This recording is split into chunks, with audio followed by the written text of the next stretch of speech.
Hickey with The Hey, Athletic. Welcome to Los Angeles. As you know, what media and fans call tanking has been a part of this league's culture here for some time, and you've been asked about it a lot. This week, the Jazz were fined $500,000. Indiana was fined $100,000. Kind of a few related questions to that. Why now the fines for those teams specifically? And do you feel like tanking is worse this season than it has been in the past? And what are some of the solutions the league is discussing to ensure that when fans go to a game or they watch a game on TV, that both teams are competing to win that night? So, Dan, I'll maybe answer it out of order a bit. There's several questions. You're right. I'll just use the colloquial tanking term. You know, yes, it's been part of this league for a long time. I mean, back in the 1960s, there was a coin flip. You know, at some point, I think it was in the 1980s, we moved to a lottery. That lottery has been changed, I think, roughly 5 times over the years to stay ahead of some of the behavior of our teams. The incentives are not necessarily matched here. I think the tradition in sports where the worst performing team receives the first pick from their partners. When any economist comes and looks at our system, they always point out you have the incentives backwards there. That doesn't necessarily make sense. I think there was a more classical view of that in the old days, where it was just sort of an understanding among partners about in terms of behavior.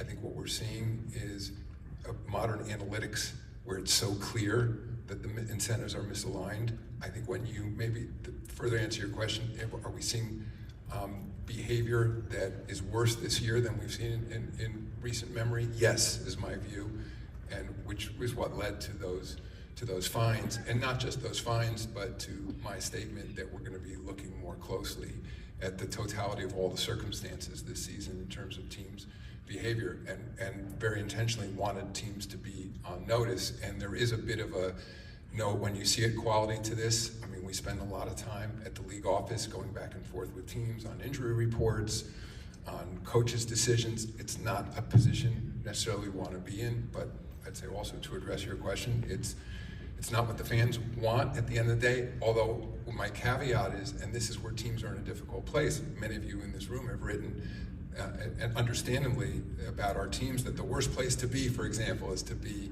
a middle-of-the-road team, either be great or be bad, because then that will help you with the draft. And so in many cases, you have fans of those teams, maybe it's not what they want to pay for to see poor performance on the floor, but they're actually rooting for their teams in some cases to be bad, to improve their draft chances.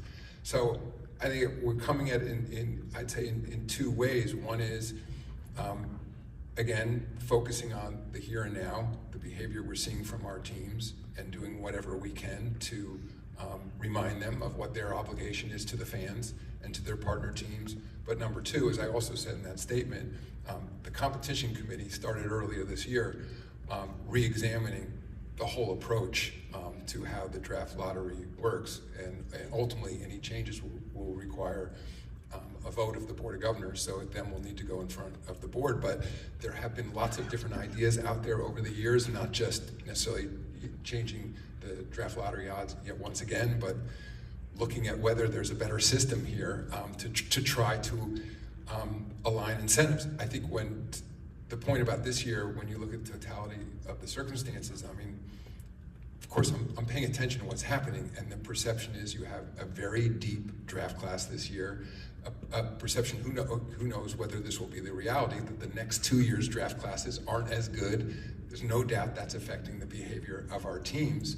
But at the end of the day, I think there needs to, I think all the teams need to step back, the ownership of those teams, and just as a reminder that we're all in this together, that we want to have fair competition, we want to have fair systems, and to keep an eye on the fans, most importantly, and their expectation that we're going to be putting the best product forward.